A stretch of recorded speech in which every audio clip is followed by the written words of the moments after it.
وزیر اعظم پاکستان میاں محمد نواز شریف بھی آج 66 برس کے ہو گئے ہیں. کیا کہیں گے آپ آج کے دن کے حوالے سے؟ بسم اللہ الرحمن الرحیم. انگنت درود و سلام جناب محمد رسول اللہ صلی اللہ علیہ وآلہ وسلم کی ذات پر، ان کی آل پر اور ان کی اولاد پر. بانی پاکستان کا یوم پیدائش یقیناً پاکستان اور پاکستانیوں کے لیے خوش قسمتی ہے. اللہ کریم کے نظام میں یہ بات لکھی تھی کہ محمد علی جناح بلکہ مملکت خداداد پاکستان کے بانی ہوں گے. عجیب اتفاق ہے، بانی پاکستان کا یوم پیدائش بھی ہے اور ان کے جانشین یعنی مسلم لیگ کے سربراہ اور پاکستان کے وزیر اعظم میاں محمد نواز شریف کا یوم پیدائش بھی ہے. بالکل. اور تیسرا ایونٹ یہ ہے کہ آج پرائم منسٹر کی نواسی کی رسم حنا ہے. اور چوتھا ایونٹ جو ہمارے لیے اچانک تھا وہ یہ تھا کہ شاید پاکستان بننے کے بعد پاکستان کی تاریخ میں یہ عجیب و غریب واقعہ ہے کہ بتایا گیا 11:30 بجے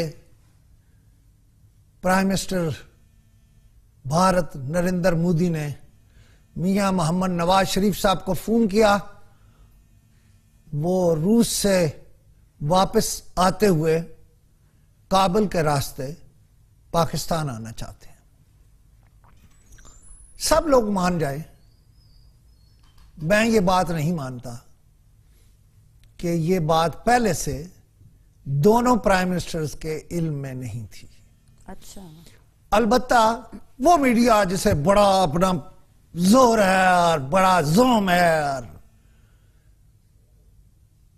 میں اور کچھ نہیں کہتا، وہ میڈیا آج انفارمیشن کے حوالے سے ہار گیا. اس میڈیا کو کچھ پتہ ہی نہیں چلا. میں نے بھارتی اخبار نویسوں کو سنا ہے، میڈیا پرسنز کو سنا ہے، ان کا بھی یہی حال تھا. کہہ رہے تھے ہمیں تھوڑا تھوڑا پتہ چل گیا تھا کہ افغانستان میں پرائم منسٹر مودی آئیں گے، لیکن ہمیں اس کا بالکل ادراک نہیں تھا. اس کا مطلب یہ ہے کہ ہم وہ میڈیا، خاص طور پر پاکستانی میڈیا، جسے بڑا زوم ہے کہ وہ چاہیں تو پتہ نہیں کیا کر دیں، لا علم رہے. اور اب اعزاز چودھری کی بات ماننی پڑ رہی ہے کہ 11:30 بجے فون آیا تھا. اعزاز چودھری صاحب وہاں تو کیک تیار پڑا تھا. ٹھیک ہے، کیک تیار ہو سکتا ہے، لیکن سب کچھ ہی تیار تھا. آپ کے لاہور ہونے کا بھی علم تھا جنہیں ہونا چاہیے. اور میں یہ مانتا ہی نہیں ہوں، آگے چل پر اس پر گفتگو کروں گا، کہ کچھ قوتوں کے علم میں نہ ہو اور اتنی بڑی ڈیولپمنٹ ہو جائے. اور یہ اچانک نہیں ہے. لہذا سب سے پہلے، پتہ نہیں باقی میڈیا والے تو میں کہا ہے نا بڑا زوم ہے، بڑا غرور ہے کہ ہمارے پاس یہ انفارمیشن ہے. 2 پرائم منسٹرز نے آپ کو چکرا کے رکھ دیا، چکر دے دیا اور چکرا کے رکھ دیا، ہرا کے رکھ دیا، ناکام کر کے رکھ دیا. شاید پاکستان اور بھارت کے درمیان تو اس سے بڑی کوئی ڈیولپمنٹ ہو ہی نہیں سکتی. بہرحال یہ دورہ ہو گیا ہے. وزیر اعظم پاکستان کے لیے بھی مشکلات ہیں، اس لیے کہ جب میں گھر سے چلا اس وقت میں ایک فوٹیج دیکھ رہا تھا کہ کشمیریوں نے لاہور پریس کلب کے باہر مظاہرہ کیا. صحیح. پہلا مظاہرہ پاکستان میں ہو گیا، لیکن میں بہت انتہا پسند سمجھا جاتا ہوں. اس کے باوجود میں کہہ رہا ہوں کہ یہ ایک پازیٹیو ڈیولپمنٹ ہے. اچھا. مجھے کسی پریشر کی وجہ سے نہ کسی کے کہنے پر میں یہ کہہ سکتا، میں خود سمجھتا ہوں بالکل کہ یہ